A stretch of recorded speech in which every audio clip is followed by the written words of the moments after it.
is not only is the Arctic getting warmer, but the Arctic's getting wetter because two things, right? You need 10 years just to get a good sense of interannual variability. And then if you want trends, you got to do it forever. The Scottish method, as he called it, of wiping one's ass. We're rapidly being enveloped in fog, so I'm trying to get down there. And then we see the data. This is this moment, and it doesn't match our model. And what do we mostly do? We don't blame our model. We don't blame our imagination. We don't blame the narrative we came up with as to who we are, how we act, how we want to be seen. We don't blame that. We blame reality. We say there's something wrong with reality. We call it a problem. There's a problem with reality that I have to fix. That was my experience. It was a switch. From one moment to another, it's like, what just happened? And that just coincides or collides with spirituality. It's the same thing. Then we can see the world for what it is, solving the actual underlying problems. It's just after dawn on day 8. It's the first stretch of good weather, or first bit of sunshine I've had in 4 or 5 days. You can see the snow has coated all the mountains and coated the plain. Right now I'm trying to sweep off as much snow as I can so that when the sun starts doing its job, it's working on the stuff I can't do, which is the ice. You can see the wind covers are frozen. I swept this part off already. There's a lot of ice underlying there, and you can see all the drips here still frozen. So trying to get this swept off. So even if this sunshine only lasts an hour or 2 or 3, it'll kind of dry things off and get things workable. I'm going to do the same thing with camp too. The tent is kind of encased in ice,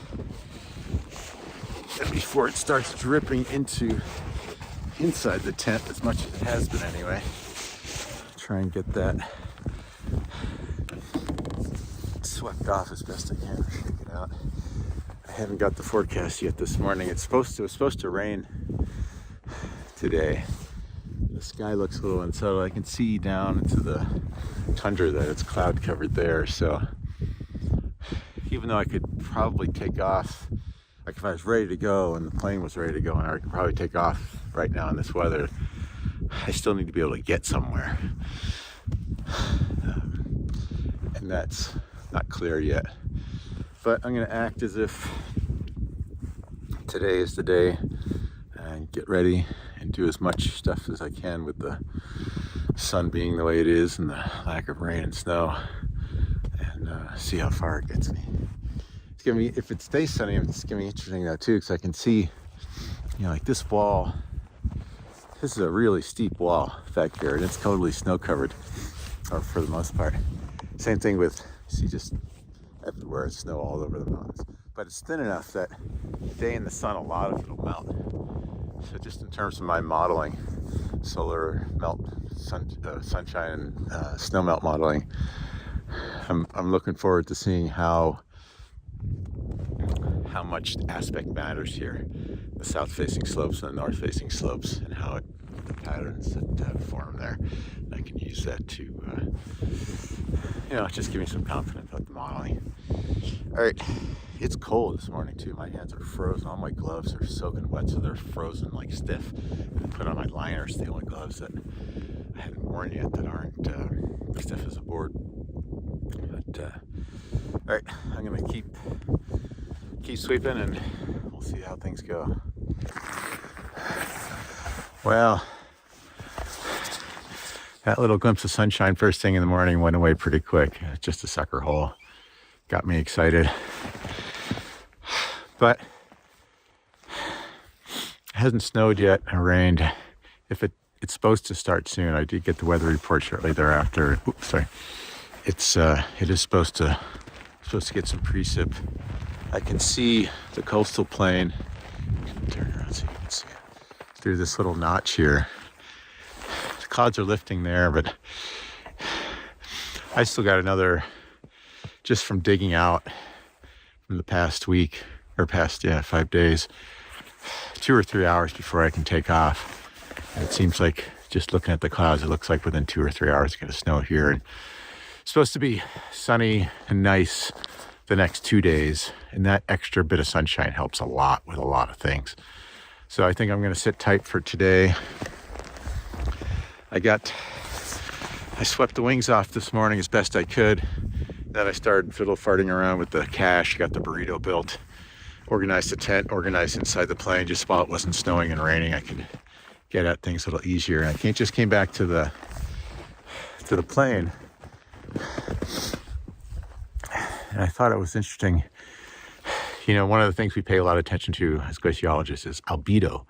Albedo is basically the ratio of how much sunshine bounces off the surface compared to how much it, compared to being fully absorbed, fully bouncing off, rather, I should say. So an albedo of 1 means nothing is getting absorbed on the surface. It's like a mirror. An albedo of, I don't know if there is such thing as albedo of 0, but that means all the sunshine is being absorbed. So, for example, ice has an albedo of 0.2, 0.3.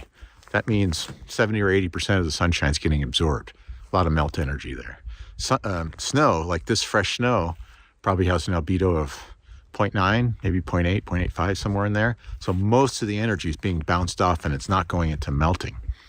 So putting that into practical terms for aviation, if I were just to leave the snow on the wings, it's below freezing right now a bit, and now there's not much sunshine. So the snow would soften, turn more into like a snowbally snow, but I wouldn't get much melt. But by clearing the wings and exposing that black surface, even though I couldn't get all the snow off, because it had rained on snow, so there's a lot of ice frozen onto the wing covers. So I stopped doing it here, but this is about as much as I could really sweep off, and a lot's melted since then. But then letting it sit, I swept that wing just about 10 minutes ago or 5 minutes ago. The black fabric had absorbed enough heat to soften that ice so that it swept off pretty easily. So putting science to work for practical terms, and it doesn't have to be black. The red works pretty well too. Even this red shiny surface, you can see it's ice free right now. On a global scale, this is enormously important, albedo. Seasonal snow covers a huge part of the northern hemisphere because there's a lot more landmass in the northern hemisphere than the southern. And that means a lot of that sunshine bounces off, especially when you include the Arctic Ocean, which you can basically see from here. When it's frozen, as it normally is in winter and through most of the summer normally, that sea ice has an albedo. It's snow covered too, right? You're not getting a lot of melt up there. It's really far north. So that sea ice covered by snow, it's just a thin snow cover, has an albedo of, I don't know, 0.8, 0.7, really high. I shouldn't say it because I'm sure there's sea ice people that would beat me up for it, but really high. So most of the energy bounces off, but these days, the past 10, 20, 30 years, with diminishing sea ice cover in summer, that big mirror covering this enormous ocean, the Arctic Ocean's enormous, without that big mirror on it called sea ice, ocean water, I shouldn't say, I don't know the right number, but ocean water has an albedo of like ice, 0.2, 0.3, somewhere in there. I don't know the right answer, but it's a lot lower. So all that sunshine now gets absorbed into the Arctic Ocean, or a lot more gets absorbed, right? Heats the Arctic Ocean and changes, everything about it, right?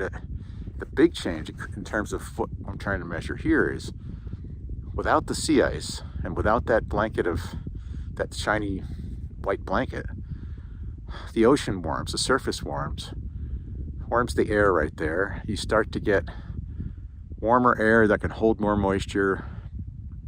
That moisture in the air then blows inland where it cools and precipitates, either there's rain or snow. So one of the big hypotheses, which I think is proving true, I thought it was definitely happening here for a while. I'm not sure now if it was, but is not only is the Arctic getting warmer, but the Arctic's getting wetter because two things, right? You have just warm air in general. Warm air holds more moisture.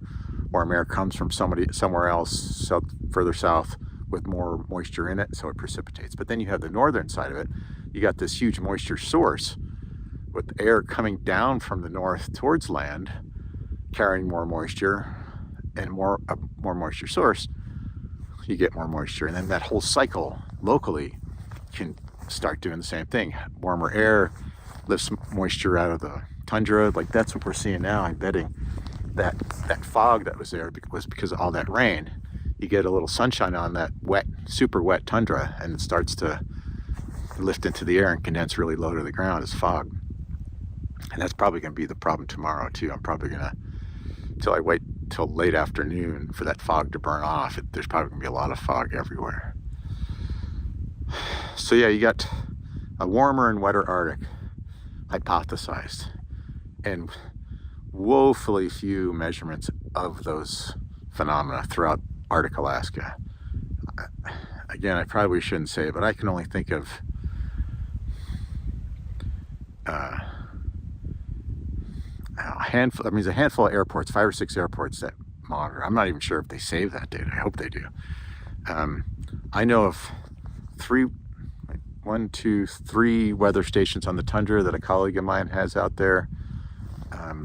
There's half a dozen further west, maybe closer to a dozen, all scientific, not really climate stations. You know, they're weather stations. Weather and climate are kind of two different things.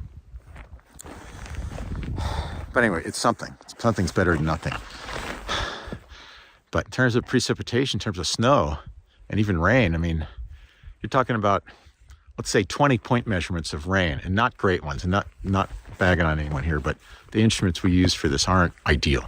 20 measurements of rainfall scattered across an area twice the size of California. And that's what we're basing our measurements on, you know, is the Arctic getting wetter.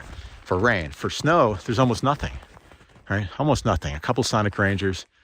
What I'm doing is, for the past, well, since 2013, since I developed this mapping technique, I make a map. I've made a map of this greater region here in winter, sort of say March, April, before the snow starts to melt, and another big block in the mountains by Peter and Schrader's Lake, a bunch of glaciers. So I've been mapping that every March, April since 2014. And then I have a summer map, and because my maps are so accurate, I can subtract the summer map from the winter map, and the difference is the snow thickness. It doesn't give me density, but thickness is a pretty good snow density. You can guess at pretty well compared to thickness. So I've got a time series now of snow thickness that I can answer this question, at least in this area in the mountains. Is this region of the Arctic getting wetter? Is there more precip in winter? And since 2019, April 2019, I've been doing it on the tundra, another 1,000 to 2,000 square kilometers at 25 centimeter pixels. Looking at the lower areas, is that getting wetter? Is there a long-term trend? What's the interannual variability? You know, with only 5 years of data, I can't really answer anything about long-term trends, but relating the trend there to the trend here, maybe they're the same. I still have to keep making more and more measurements. You know, you need 10 years just to get a good sense of interannual variability. And then if you want trends, you got to do it forever, right? Because if you don't have the data, you can't figure out the trends. So that's another self-funded side project for this free-range Arctic glaciologist. But these are important data, and it all relates. I guess I started thinking about all this for albedo, but albedo on the tundra plays a big role as does snow. So here's my sled burrito, and on that platform will go the snow machine. I have to normally drive this. I like to park the snow machine downhill, so when I dig it out in spring, I can drive it off downhill. It's easier. But the sleds are so loaded, and anyway, I'll have to somehow get it on the sled and torque it around, spin it around. I'm not sure how. So I'm gonna have a snack, a little breakfast. What time is it? It's about 10, almost 10:45. And I think what I'm gonna do is I will organize stuff in the tent now because it's kind of chaos in there. Get my bags mostly packed, just trying to prepare for tomorrow so that I can mostly deal with the plane. The only thing that worries, so we got 4 or 5 inches of snow on the ground right now. So definitely taking off on skis rather than wheel skis with the wheels down. The only thing that concerns me about the plane really concerns me is, there's a lot of concerns. But the tracks that those skis retract into, that little platform retracts and get iced up. And one of two things can happen. I can get the skis, one ski retracted and the other one refuses to retract because it's iced up. Now I've got sort of split things, which is not a good thing. And then they get stuck like that. Or I get them both retracted, so now I'm on straight skis. And then when I get outside, that track ices up on the other side. So when I'm trying to land on tundra or in the airport, I can't get the skis up. So I can't land on wheels. I got to land on skis because the rest of the world, there's no snow. So that can be problematic. So I'm not going to mess with it. Like, I could test it now, but then I think testing it could do more damage than good. I mean, I can take off on wheel skis right now. It'd be slow. I mean, it'd take me longer runway, but I'd rather have the wheels stuck down than the skis stuck down right now, because I don't want to have to land on gravel with just the skis and no brakes. And then what do I do once I'm there? I'm stuck. So anyway, we'll see. So yeah, I'll do some.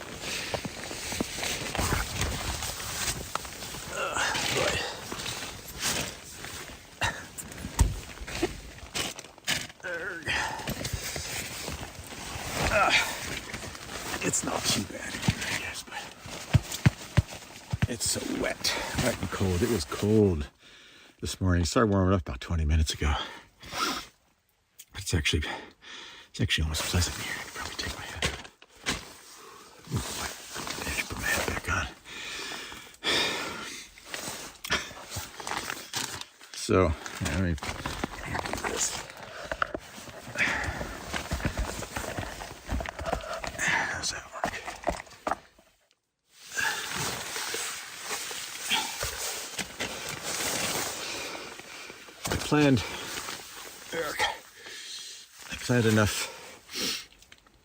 I planned to be comfortable for 10 days worth of food and such. And we're at day 8 or 9 now. So things are getting a little bit low. Glad to hear that the forecast is improving. I have more that I could stretch into, I don't know, 4 or 5 days. And hey, things are okay. But I'm going to need to do an inventory. I was just looking at this as I got in. In some what's the word? Parlances, colloquialisms. Some communities, they call this mountain money. Super valuable. You can see we're getting down to the bottom there. So inventorying things like this is also useful so you don't get caught by surprise. For toilet paper anyway, I always want to have at least 2 rolls. If for no other reason, if one more roll blows away in the wind or gets wet, even if you don't need 2 full rolls, it's useful.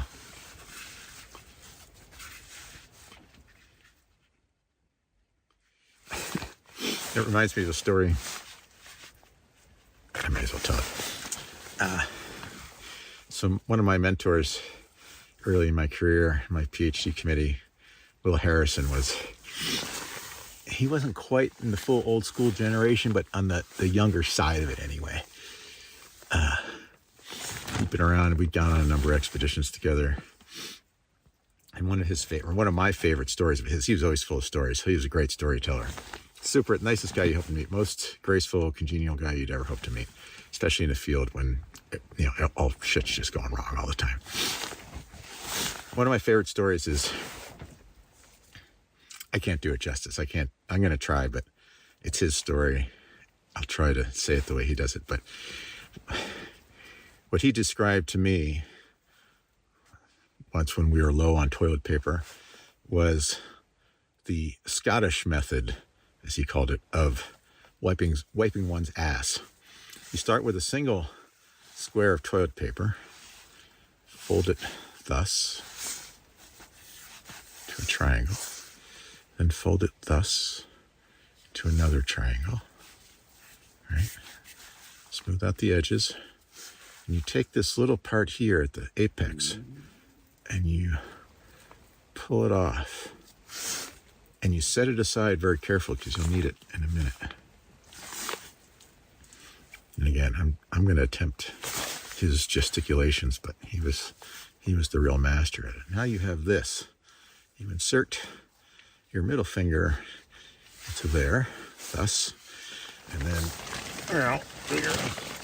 do your business, wipe yourself off, and you take the paper, carefully clean your finger, dispose of this properly. Now you take that piece that you set aside earlier, unfold it, and you get the fingernail. And that's the Scottish method of wiping one's ass. All right, enough of that. Time to organize a little bit, have a little snack, a little drink, and then maybe do some weather station work. It's a little after 1.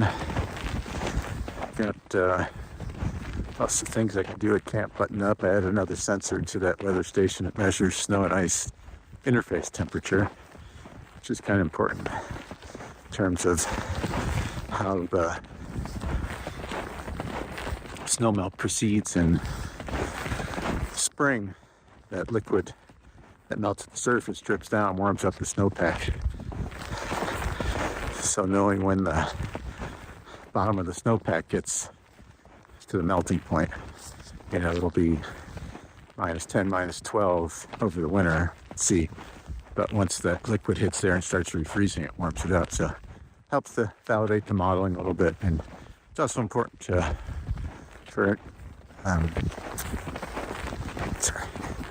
it's also important for modeling mean annual temperature from those thermistor strings I put in a couple days ago.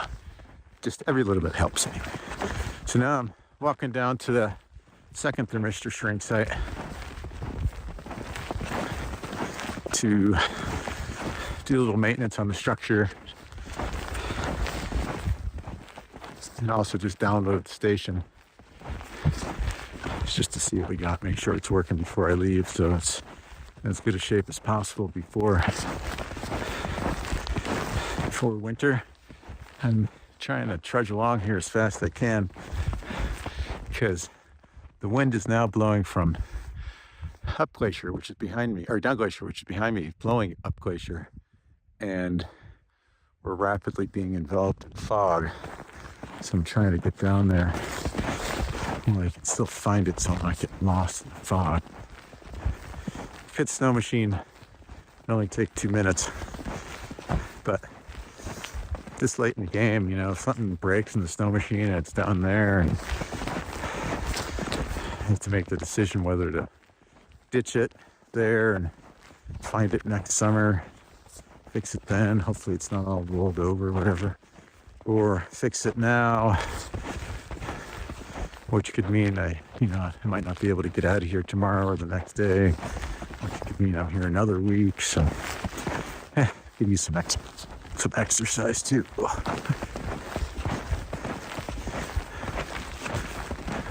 I can see that station is right at the edge of the fog right now.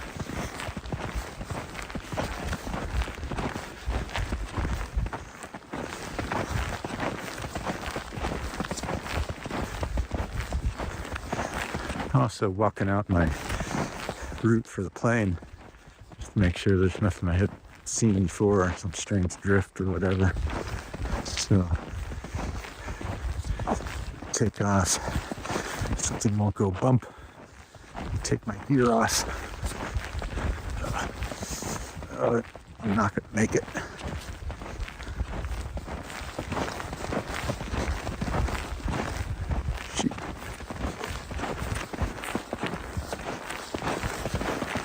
Yeah, probably should have headed out sooner. I saw that forming. I didn't think it was gonna. It wasn't until the wind started blowing up Glacier I realized it was gonna come this way.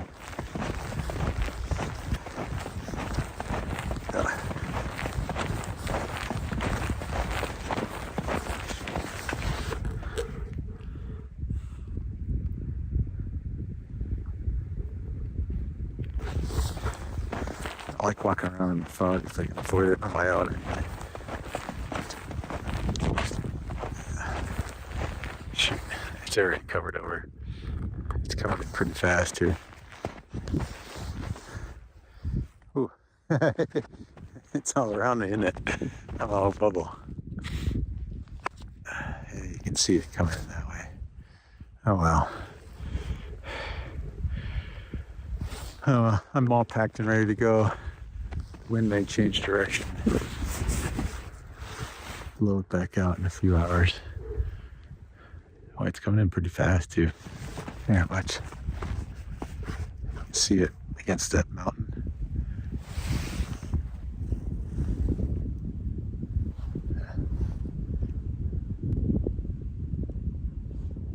Yeah.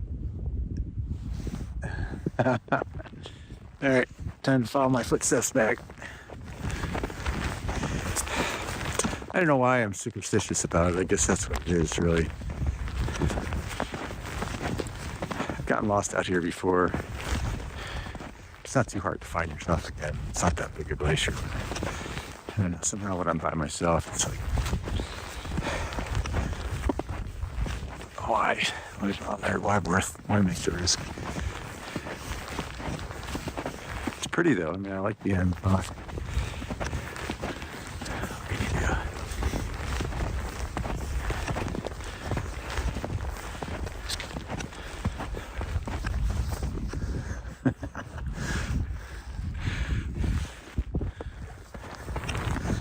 Yeah, should have left him an hour ago. That's the way it goes.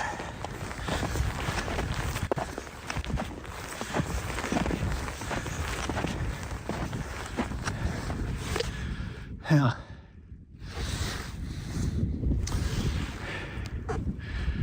It's clear. We'll see how far it comes up. Maybe I'll ditch the pack and just go for a little walk. Just go find my new weather station site again. Take the GPS this time. Pick a spot. Snow's sticky. It's gonna be sticky on the skis. It's the kind of snow when you're skiing, like with skins on, sticks to the bottom of your skis. Makes these big ski bergs. Every step you take, you got 2 inches of snow stuck to the bottom of your skis.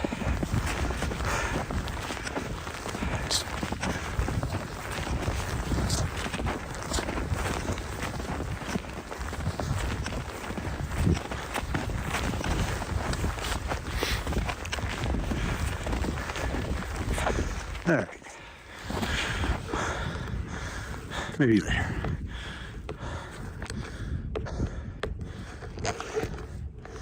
If I can turn it up. Back at the plane now. It's maybe 20 minutes later. The wings dried really nicely, the covers. Just that little bit of sun, even though it was cloudy most of the time, is enough just to get that last little bit of ice off and cause a little evaporation. So I don't know if we're gonna get any snow tonight or not. Doesn't seem like it right now, but who knows. But at least, well, who knows. It's not freezing rain. It'll be a good thing for flying or getting out of here.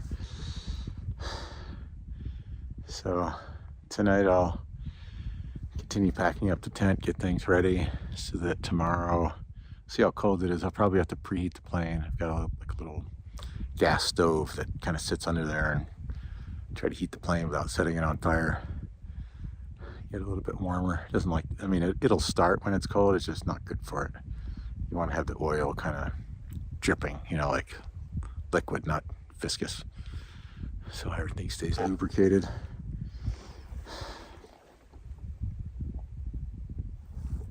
Yeah, we're in good shape. I'm just gonna go for a little walk up glacier here. The fog usually, which isn't every time, doesn't come up. If it comes up this high, it usually rolls out pretty quick. The upper cirque, which is now completely missing there. Usually just a little bit of a breeze coming down, the cold air settling, and it blows the fog down. But this fog isn't being blown in by a valley wind, you know, by the heated rock walls. This is more, it's an optic or something from the tundra pushing it this way. I can kind of see it being pushed up here against the rock wall.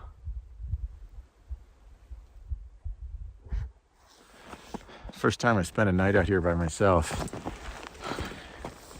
I want to say it was 2012. It was summer. 2012? I think so. Yeah, 2012. It's me, Kristen, and Turner. So Turner would have been 7. And then Kit, Kasha, and Ace. We tried to do some radar and a few other things. Anyway, we were getting flown out, and I was the last to go just because it's best. If anyone's going to get stuck here, better to be me, because I know everything better than everyone else in terms of where stuff is and how to get it to it. And sure enough, it was kind of late in the afternoon, and last plane went out, and then fog rolled in, and I was sitting up there kind of where the other snow machine is, where that bridge is, and had my stuff with me, one plane load. Of course, I had my camping gear, everything. It was on the ice. And spent a few hours just hanging out right there.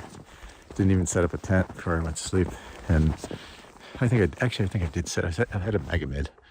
I just watched the fog come in and out. Just the gentlest of breeze would waft it out. Breeze would change, waft it back in. So there was no point in trying to get me.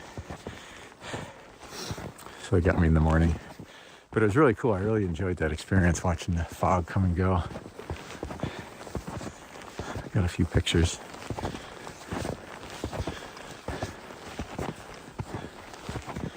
I've hardly taken any pictures this trip.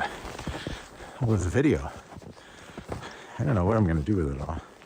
I've never done something like this before. I've always been taking photos, and then on storm days I'll sort of write a blog about whatever's on my mind, kind of like what I'm doing with the video, but just writing.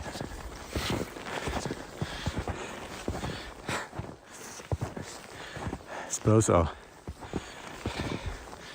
sort of smash it all together into one file and then put it on YouTube, link it from my webpage. But then I'll be Mr. YouTube.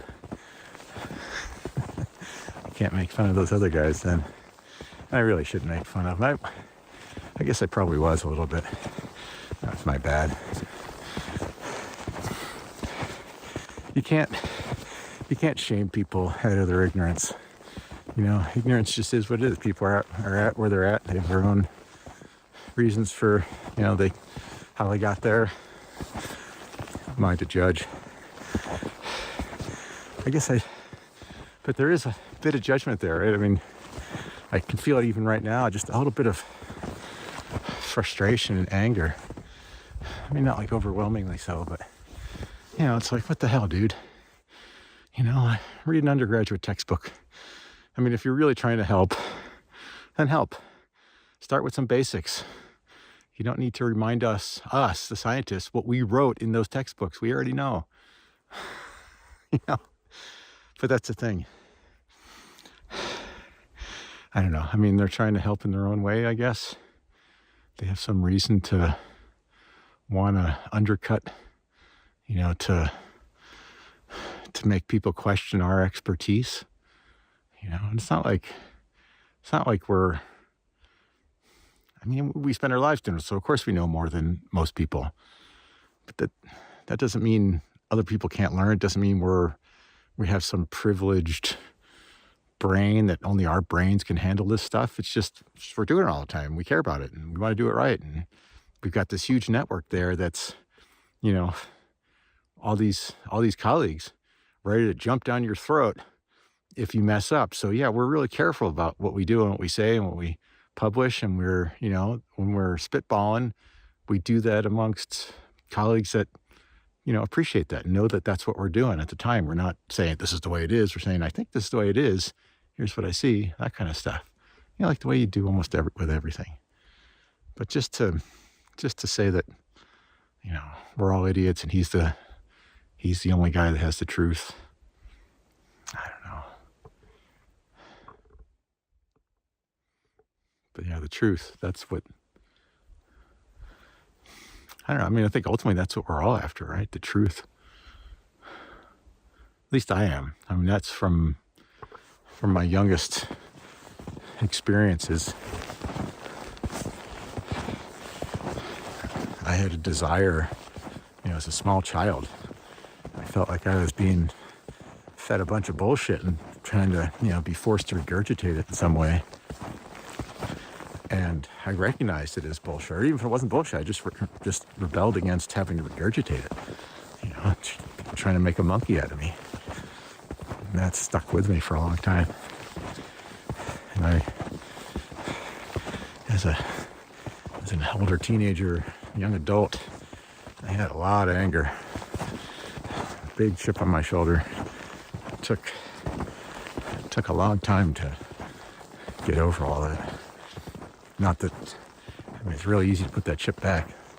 I still feel it, but it's a different quality now. It doesn't consume me. I understand it better.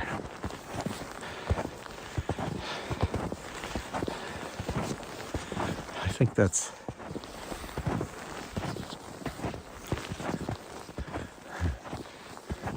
wow, it is so white.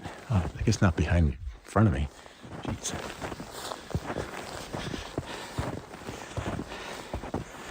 You know, what is it that, I mean, what do I care about? You know, I'm sort of just saying Mr. YouTube. There's dozens of these guys, hundreds, probably thousands, maybe, who knows? I've only seen a few. But what is it about that rubs me the wrong way? You know, what do I care what they think in a sense, right? Except that, you know, they're convincing millions of others. That kind of rubs me the wrong way too.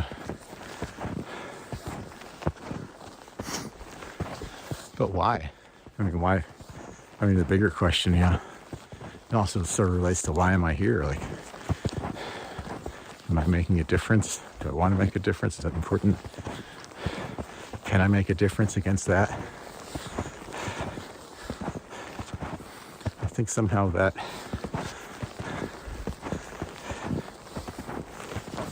anger, frustration, you know, it's not like flaming mad anger. It's just like, what the fuck, dude? Cut us some slack.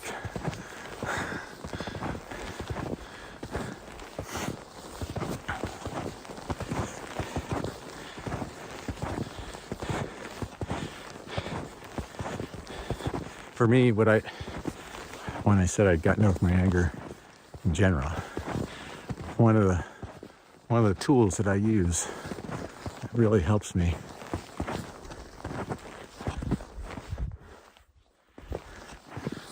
walking in the fog. I don't want to. I'm not that far from. Well, I can't see the plane, but I'm not that far away. It's just visibility is really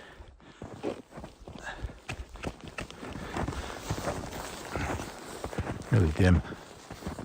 I can see one of my survey poles ahead.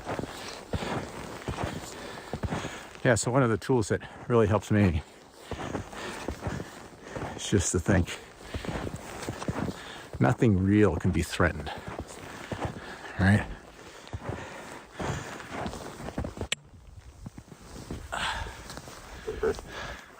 Nothing real can be threatened. I take that as I take that on faith. I don't have a way to prove it. It's my working hypothesis. All right, prove me wrong. Find me something that's real that can be threatened. And that means reality, right? Reality, what's real can't be threatened. That which is real. So those things that are threatened, when I feel threatened, what is that? I mean, am I not part of reality? And I think the answer for me is I'm part of the reality. Reality only exists, and maybe this is another thing I take on faith. I'm not sure if I can prove it or not, but reality only exists in this moment. At least that's the way I think about it. The past, it only exists in my head, right? The future, same thing. It only exists in my head. My imagination isn't real. I can bring it forward into this moment and try and make it real, right? But when it butts its head against reality, that my imagination butts heads against reality, that causes frustration and anger and, depending on the size of it all, rage and, for some of us, murder and genocide and all that. And we try and impose our model of what the future should be into the present. So we had some model from whenever, yesterday or 10 minutes ago or 10 years ago, about what our future should look like in this moment. And then we see the data, this is this moment, and it doesn't match our model. And what do we mostly do? We don't blame our model. We don't blame our imagination. We don't blame the narrative we came up with as to who we are, how we act, how we want to be seen. We don't blame that. We blame reality. We say there's something wrong with reality. We call it a problem. There's a problem with reality that I have to fix. There's a problem with Mr. YouTube. I need a way to fix him. Right? There's whatever it is. And it's like, it's bass backwards. And yet, I can't overgeneralize, or generalize, I guess, but you just look through the course of human history and this is the way everyone behaves. They try and impose their imagination upon reality, and they're willing to do anything for it. Anything. They'll believe it. They'll believe their imagination with such conviction that, they'll kill, rape, torture. We have countless examples in our own history in the U.S. and you look in the world throughout, recorded history, and what bigger lesson can we learn is that, the human capacity for self-deception is unlimited. Things that we think are so true, yet we can see that they're not. Yet we still insist that they're true, our imagination. It's like sitting on a rock here. If I made a map, and that map said, there's no mountain there, and there's no fog here. My weather forecast says there's no fog. So I'm going to take off my plane right now, and I'm going to fly that way, right? Because, that's the equivalent of what we're doing, right? We take our imagination and say, reality's not real. Reality shouldn't be this way. These people shouldn't think this way. This person shouldn't have, been mean to me. This person shouldn't be, ignoring me. This country shouldn't be behaving like that. This is reality. This is the way it is. This is what is happening. And we think it shouldn't be that way. We define it as a problem. We judge it. So I take off. And, the result's predictable.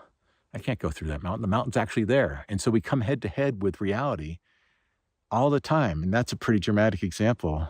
I don't know, like you look in the mirror. I look in the mirror, not that I, at this moment, but I have in the past. I look in the mirror and I see this fat guy, right, with clogged arteries. And my narrative says, well, I'm not a fat guy. I'm healthy. I'm fit. I don't know what that thing is in the mirror. I'm going to go have a bacon cheeseburger and wash down with a milkshake because, my narrative says meat and dairy is healthy for me. This is the way we behave, right? We do things like this just despite all the evidence to the contrary, all the reality that we can capture. We still prefer our own version of the world. And of course, my version of the world is different than your version of the world.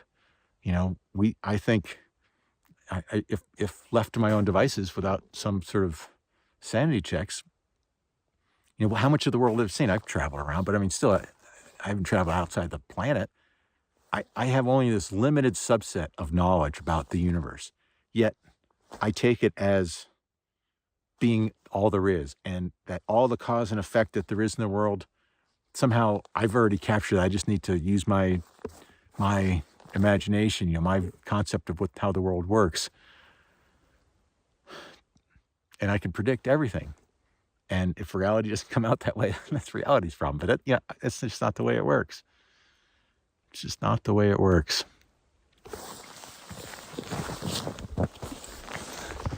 Let's see a little bit better now.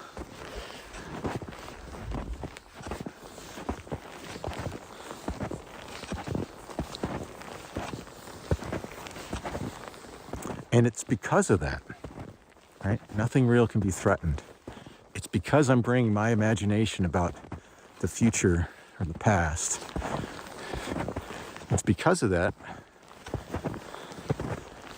I feel that's where fear and anxiety comes from.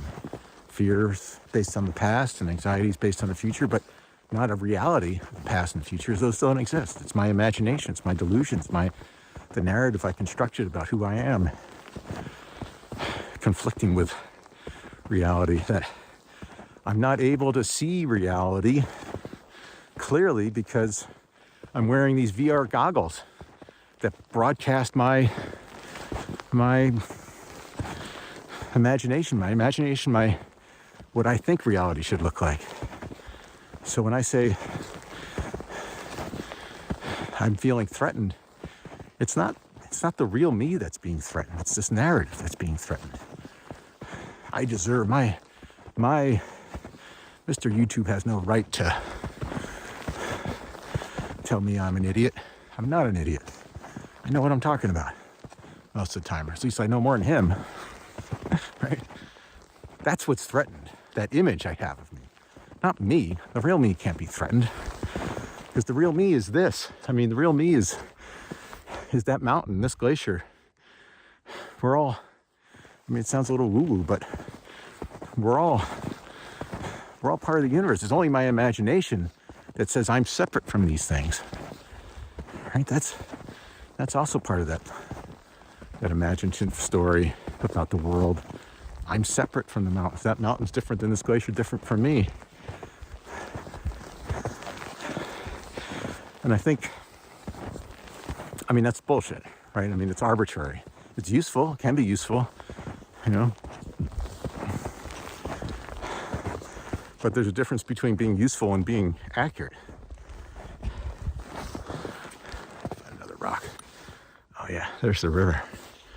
It just came into view.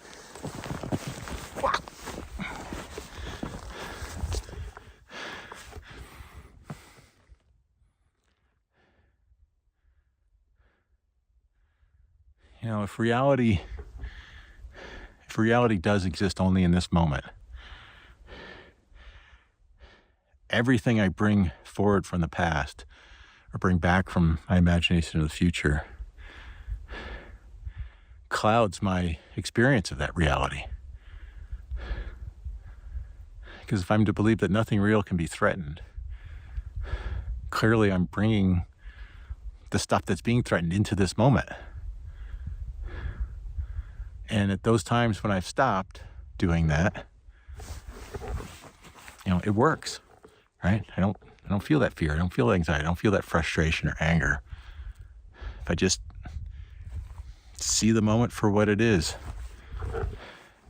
And that apparently can be sustained, through a whole life. I pulled it off for maybe a little less than 2 weeks, not even trying. Didn't even know that was possible. But that's what it was. Doesn't mean I can't think about the past. Doesn't mean I can't think about the future. But I'm not attached to it. I recognize that I'm different than that imagination. I am not my thoughts. And it's not like that was an intellectual thing. It's like, oh yeah, that's my imagination. I can go visit that, but it's not me. When I talk to other people, it wasn't me having that conversation. My brain was just doing it on its own. My brain was behaving like my heart, my liver, my lungs, whatever, it's just doing its own thing. I was able to hold a conversation. I was just watching the conversation. And they were great conversations. It was just pure love, right? Without my fears and anxieties, which at the time I didn't even realize I had, or had so many until they were gone. I was like, oh my God, why is there all this free time in my head? Because I was spending all this time, wasting it with all this other bullshit. But, somebody that's grieving, like just the right words came out. Like I didn't think about it. I didn't think, I read this book, chapter 16 was talking about grief, and I should probably say something like that. It wasn't anything like that. Just spontaneously, the comforting words came out, and I could see visibly from the feedback that comfort was received by the other person. I had nothing to do with that. I was just watching. And that's the magic of it. I mean, that's why it feels like being in heaven. And I could not conceive of anything being a problem. I tried to think once I realized what was going on in my head, it's like, oh, I wonder how far I can take this. Can I imagine a friend or a loved one dying, something awful? It wasn't a problem. And I couldn't see it because the problem implies, as an implicit judgment associated with it, that you are unhappy with reality, that your imagination says your model of what this moment should look like is different than it actually is. And so then that misfit there gets felt, depending on the size of the misfit, gets filled with frustration to anger to rage, depending on how big it is, or grief, or whatever it might be. The depth of your emotion is somehow proportional to it, that misfit in some way.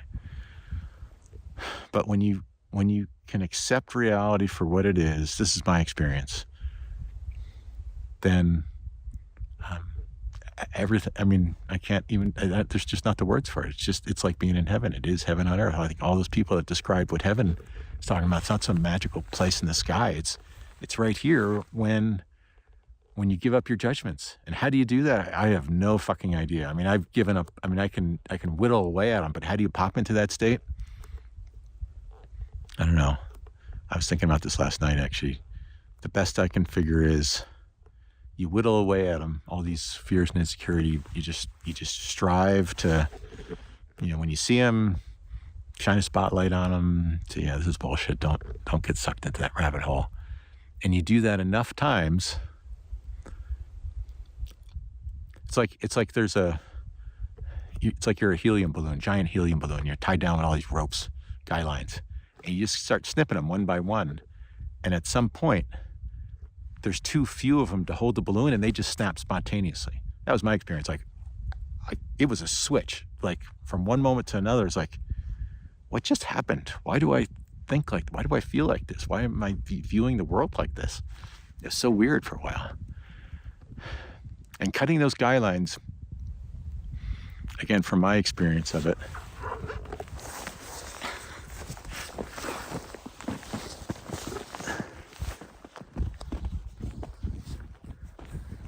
I just watched the mountain come and go from that direction. I can see this one now. My experience of it is, it's not having an imagination about the past that's the problem. It's not having a narrative about the past that's the problem. It's somehow attaching to it. And I don't really understand what that word means. It's just a word that kind of comes close. There's probably a better one, but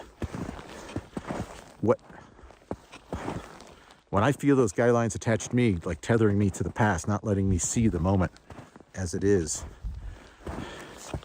most of those lines are about either or some judgment, something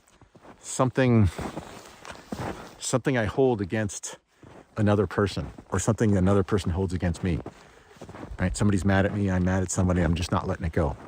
They're not letting it go. And so, again, I don't know if this is the best word for it, but it's something like forgiveness is what snaps those guy lines. Right? That when you forgive, and it's not like, you go up to the other person and say, I forgive you, any kind of bullshit like that. It's in your own head, because, it's just your imagination of that person anyway that you're mad at. So you're not mad at that person. That person doesn't exist anymore. This happened yesterday, or 5 years ago, or 20 years ago. Right? That's gone. That's just pure imagination again. It's forgiving myself somehow. If I knew how to do it, this would be a very different conversation. I'd be explaining how to do it. I'd be telling you what life is like in this state. I'm not there, so I don't know. But I know it helps. I know that was related to those lines got cut. I was able to cut some of those lines somehow before that experience in that way, by forgiving myself, forgiving others, and just letting it go. Stop being attached to it. And then spring. It's like when that outhouse tent flew over my head. I could see it was going to go, and I was trying to, somebody tied it down with like string instead of rope. And I saw one string go, and then pop, pop, pop, pop, went right over my head. So it's kind of like that, if that helps.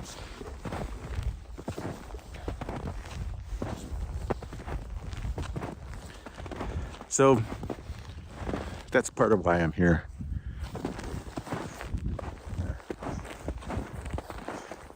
I found some more debris. Oh, that's a rock.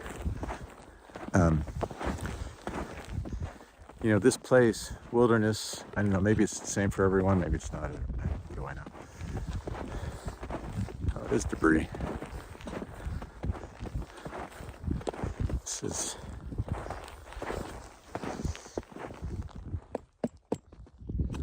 the 1990s era debris. Piece of plywood in the shape of an old battery box or something. What was I saying? I can't remember now. Oh, this place. Yeah.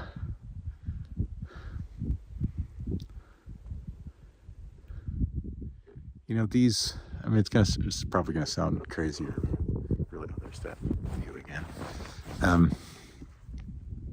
These mountains, you know, they're reality, right? They exist in reality. They don't have these narratives they bring forward. Neither is this glacier. Neither is the clouds and the snow that falls. They are what they are in this moment. They're not trying to be anything else. They're not looking for me to be anything else. You know, I mean, again, this is going to sound out there maybe, but, you know, they accept me as I am. There's no judgment, no conditions. I'm walking on this glacier. The glacier feels it. I'm in the weather. They don't judge me, but they also don't.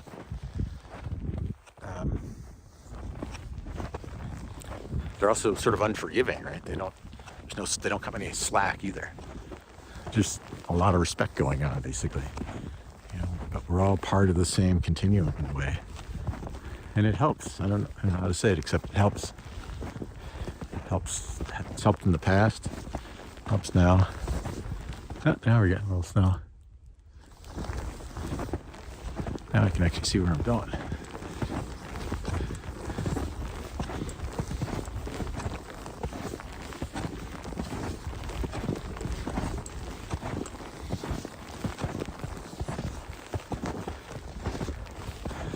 So yeah, I apologize to Mr. YouTube guy. I have no right being judgmental. Do you want to play the game called science? Come visit us. I'm happy to hear what you have to say, and you want to learn, great. If you don't, that's your path.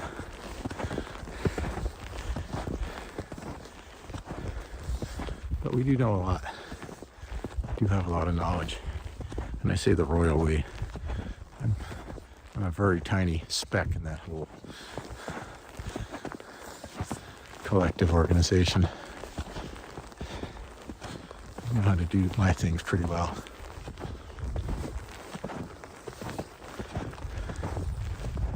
It's somewhere about here. A little bit more up here.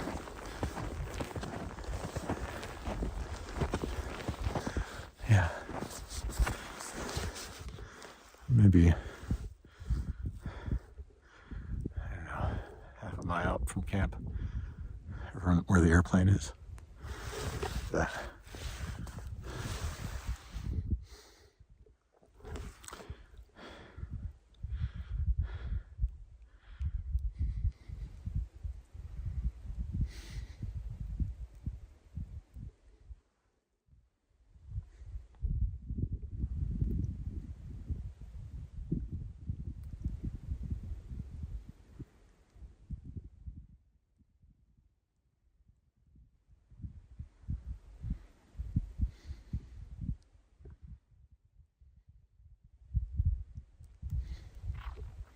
we all want to be part of something, right? I think that's probably true for everyone. So no overgeneralization. I think everyone wants to feel part of something. Even if their narrative doesn't allow them to, when they are part of something, it feels good. A group of other people. And there's a drive to be, individual, to be seen as something different within that group. So there's this tension always. But it's not just people. It's, you can be part of reality, right? I think there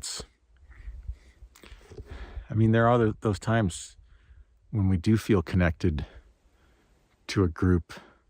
I went to a football game one time in Pittsburgh. I went to school there, but I wasn't really a big football fan. I went there as 20 years later, some friends. And we went to this hotel. We all met there and checked in the same hotel from the airport.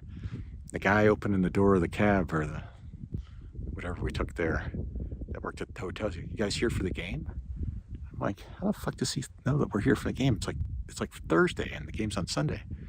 And I realized that everyone in the hotel was there for the game, right? And the hotel was only like 2 blocks from the stadium or something. You walk there. And then game day, it was like these rivers of black and gold converging on the stadium. Everyone was wearing black and gold. And so, the vendors there, I bought some too just to fit in. And it was a great experience. I can't remember who won the game.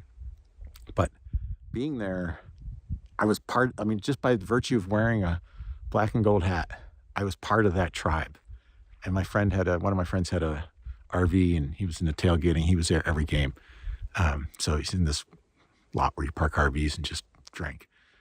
And I remember doing the experiment. I would just walk up to other RVs, open their cooler and pull out a beer and drink one right in front of them and have a chit chat. And it was perfectly okay. I was part of the tribe. Didn't matter if you were a doctor or a lawyer or a ditch digger. Everyone was an equal there. There's something very powerful about that. And in moments like that, a lot of those guidelines just get cut. And in moments like that, whether it's that kind of thing or, I don't know, a great ski run or great sex or just some activity where all that stuff, vanishes from your mind. Those guidelines, they don't really exist. It's just a metaphor. The only reason we are not completely liberated from fear and anxiety right now is because we believe that we're not. Like we're bringing that from the past, saying that the human condition is such that fear and anxiety are a necessary and a necessary part, not just like something we can't escape, but it's necessary. Fear is good for you. No, it's not. Like getting startled by a snake so you don't jump on it, that's good for you.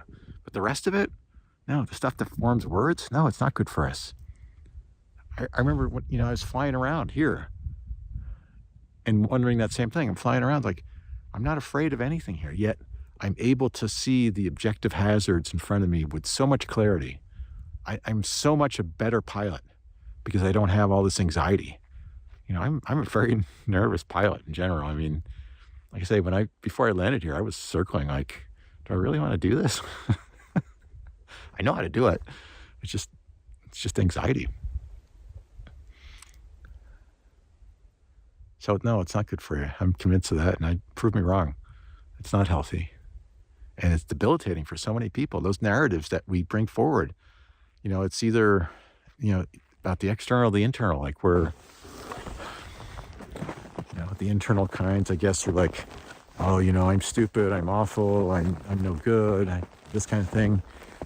And those, they can be overpowering. And then the external ones, why didn't this person call me back? Or, why did this person say this negative, mean thing about me? Bring those forward. They're hard to shed. And fear breeds fear, and anxiety breeds anxiety. And it's like there's neural linkages. I don't know what it is, but I just know it happens. It's totally unnecessary. We can train. I know from my own experience, I can train myself out of it. I'm not doing very well at the moment.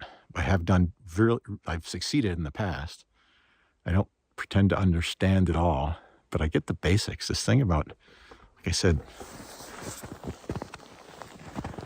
if I see something as a problem, the problem is in me, right? The problem is, and that's what it always is too. The problem is always the problem, right? The problem, these things we bring from our past.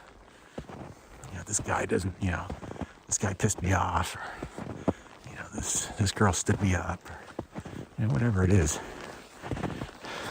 That was an instant in time. That happened in a moment in time, yet all the rest of it, that's not the problem anymore. The problem is continuing to consider it a problem. And once you just stop considering it a problem, everything goes away. It's like, why was that a problem? It becomes so silly all of a sudden. Just kind of walking in circles here. I think this is...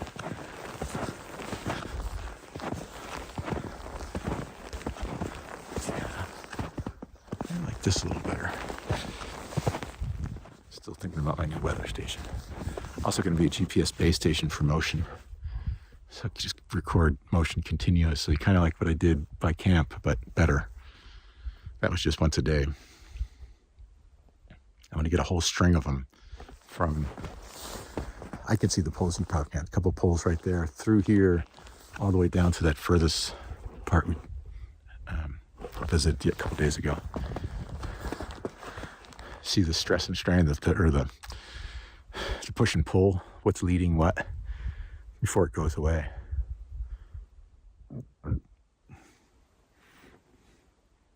Yeah, it's all in our heads. At least mine is. It's all bullshit. It's all bullshit. And I forgot the GPS. But I think I can. If I found it this time, I'll find it next time.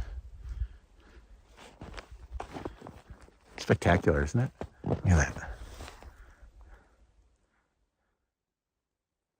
When we were, the first field season we were here, May 2003, we got an unbelievable amount of stuff accomplished.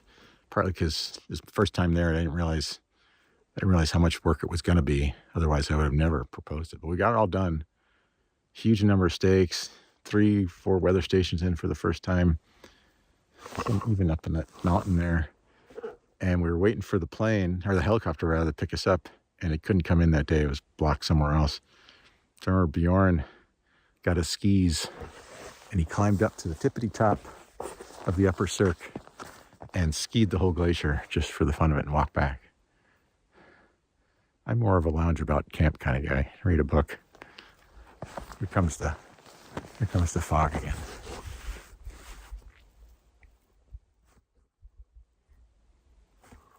So that's what I think about when I'm here. That's part of the reason I come here. I leave here more energized about it all and thinking that, yeah, this stuff's important, right? There's all kinds of reasons why studying this glacier is important. It's important for intrinsically, it's important for, the refuge itself. It's important for the downstream ecology. It's important for any kind of responsible development that might occur there. It's important for global dynamics in terms of what happens in Greenland. These are all the great reasons why this work needs to be done. Why am I doing it? It's a slightly different question. Like I said, I like contributing. And for all those reasons, that's a big part of it. So I can contribute to all those reasons. It puts my skills to the test. From flying, there's a huge aviation part of this that, just to keep the plane running, being able to have the skills to do this. Just being out here on my own takes, skills. Doing the work takes skills. All that built up over time and, just trying to see how much more I can do with less, trying to, I think there are times to put a lot of stuff out here, but we don't need to do that all the time. I'd like to keep it as neat and clean out here as possible, so it's just the minimum of what we need to get the most out of it. And now that technology's improved so much over the past 20 years, we can do that better now in modeling as well. But the other side of it, I think probably what I've been rambling about the most is is this spiritual side that, I'm a scientist. I profess to love the truth and be after the truth. And I want to see the truth so that, I can accept it as being real. And that just coincides or collides with spirituality. It's the same thing. To see reality for what it is and accept it without judgment, without reservation. These two are the same. And coming out here helps me come at it from that spiritual side, to have heaven envelop me like it is now, right? I don't know what it is about the place. It just helps. But that, it's two ways of climbing up the same mountain, two different paths. And of course, the mountain's just a metaphor. It doesn't exist. It's all right here. It's all in my head. It's those VR goggles I'm wearing. I got to take off, And this loosens them up so they might fall off on their own. I'm hoping. That's my faith. That if I'm really going to make a difference out here, right? If I really want to get better and better at what I'm doing to make a difference, I got to pay attention to not just addressing the symptoms. Yeah, okay, I can contribute to glaciology here, but is that helping the world really? I mean, like I said, nobody's changing their hearts and minds. Everyone still thinks what they used to think. The data isn't helping. So if I'm really serious, if I'm not bullshitting myself about trying to make a difference, how do I do that? And that's got to be getting at the root of the problem. And that's where spirituality comes in. The scientific method takes us so far and has taken us really far, but it does have a major flaw, which everyone knows, and often Mr. YouTube will point out, is that we share what the scientific method is, come up with your ideas, write it all down really clearly or speak it really clearly to a group of colleagues and let them tear it apart and see if they find fault with it. If they do, you give up. You gracefully pick something else, try again, go back to the drawing board, go back in the field, and come up with a new idea until you can't be disproven. And then we kind of think that, we don't know if that's right, but we can't disprove it, so it's probably closer than what we did before. But the key is that group. Who is that group that you present to? If Fire or Mr. YouTube goes to a group of kindergartners and says, here's my theories on how glaciers work or climate change or whatever. Any disagreements here? And little kids are going, no, sounds good. When's lunch? That's not the scientific method. And that's, it's sort of a 2x4 approach. Not the best example, but it's the same. The idea is that you're presenting your ideas to people with egos that aren't too similar to yours, that have narratives and worldviews, imaginations that brought them to this moment that are dissimilar enough to yours that they can be objective and see it in a different way. If everyone thinks the same way, right, all you're doing is it's just a big circle jerk. You're just patting each other on the back and good, great job, right? Because everyone thinks the same way. So you have to break out of that somehow. And for the most part it works, but sometimes it can take a decade or two. I mean, there's such strong resistance. People have this in their imagination that this theory is right, and they're just not going to let go of it, despite the evidence. Despite that you can disprove it once. Well, your disproving method was wrong. And it takes 20 or 30 different people to say, no, this theory is wrong. We need to move on. This is closer to the right one. And so there's a lag, and it's the truth. And I think that happens on a huge scale, outside by people who aren't professing to play by the scientific method. That they get into groups where everyone thinks the same, and so there's no objectivity. And that's where spirituality, I think, plays a complementary role, that nothing real can be threatened. Well, okay, so you've got this idea, and everyone says, yeah, we should kill all these people, maim and torture them, enslave them, drop bombs on them, right?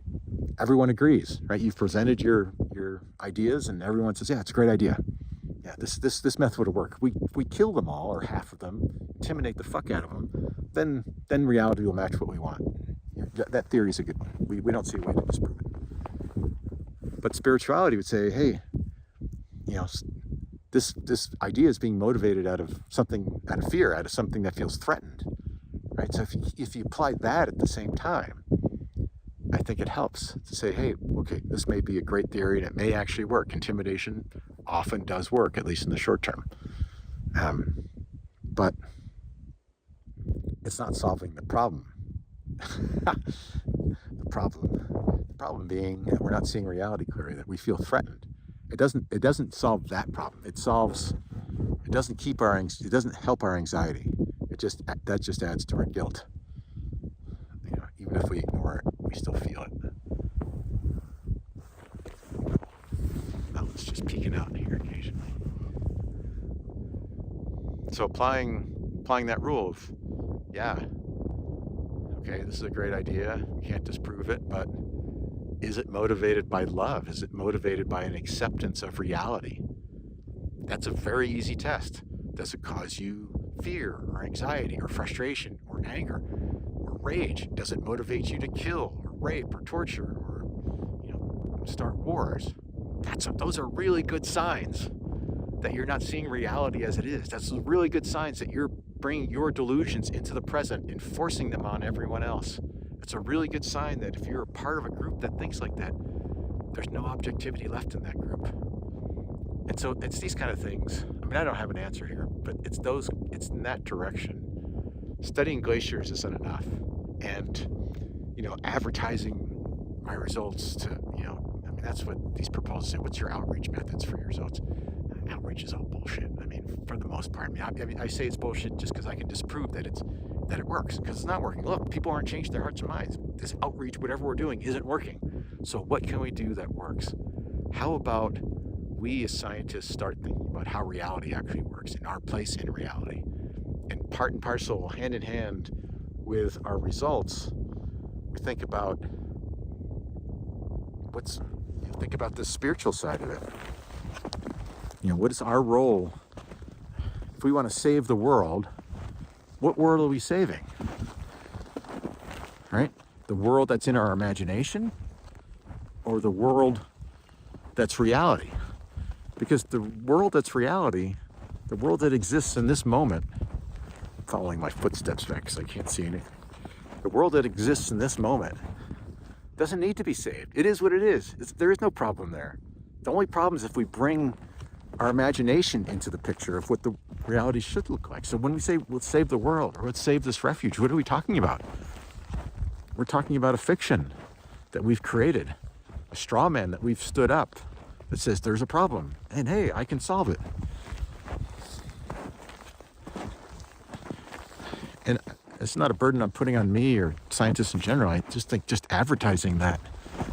Let's put some effort into that. Each of us individually take responsibility for our fears and anxieties, because that's what I see. I mean, I guess that's what's on my mind right now. I'm just motivating you. Like, I see all these people, like, not that I pay too close attention, but how can you know, so in your face, there's a presidential election coming up. People say, vote for this guy, vote for that guy. You know, look how shitty your life is.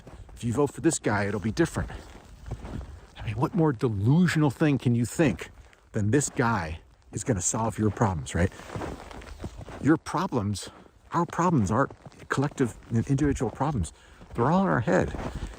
If we don't take responsibility for, you know, cutting these guidelines, if we don't take responsibility for ourselves for not being in heaven, if we don't take responsibility and understand that everything we think of as a problem is closing our hearts in some way, right? It's a judgment. This is the thing, when I say, you know, this guy pissed me off, so I'm going to be pissed off at him forever. You know, I'm not just putting him in a box and isolating him. I'm putting part of my heart in a box. I'm permanently clouding my vision of reality. So until we can get past all that, we're just kidding ourselves. You know, if we don't take responsibility for that, who is? Some president, right? If we don't take responsibility for ourselves, we're giving somebody else a power over us, which nobody should have, right? Because it's impossible to use it correctly. Now I've got crisscrossing paths. Oh, I can see this way though. This is why I don't like to walk around in the fog.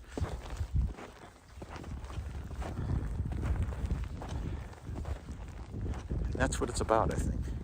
Or it's something along those lines. Obviously, I'm still trying to work it out. I don't have the answers.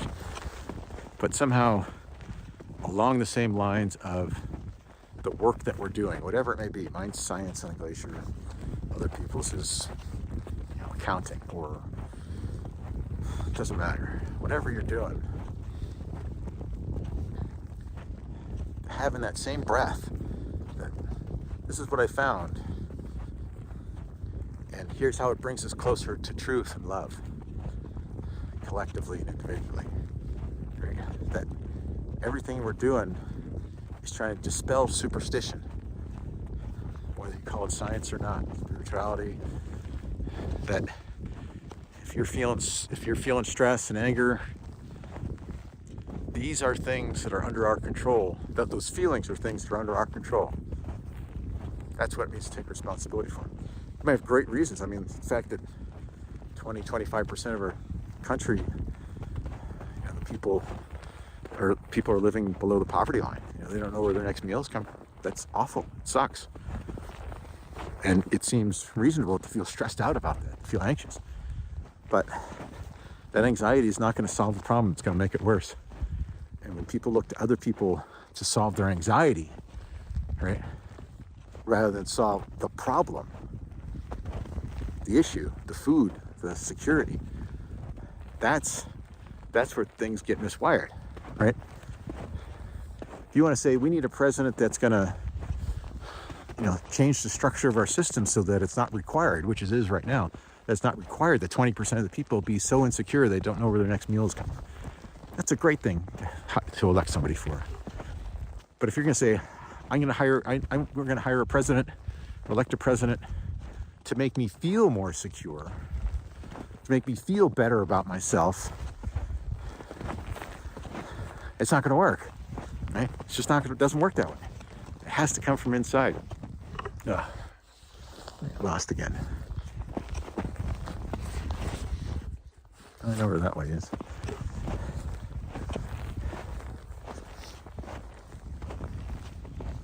So that's somehow what it's all about. And I know it's a bit of a ramble. I don't know if anyone's ever going to listen to this. But those are my thoughts. We got to take responsibility for our emotions, our thoughts. And when we do it well, we enter heaven. And then we're truly able to help people. Then we can start saving the world, because then we can see the world for what it is, solving the actual underlying problems, not the, solving the issues about how to make sure everyone's well fed enough to, there's no need to worry about where tomorrow's food coming from. Not that we have a shortage of food. Feed most of it to cows anyway. Oh, there's the plane. Sort of.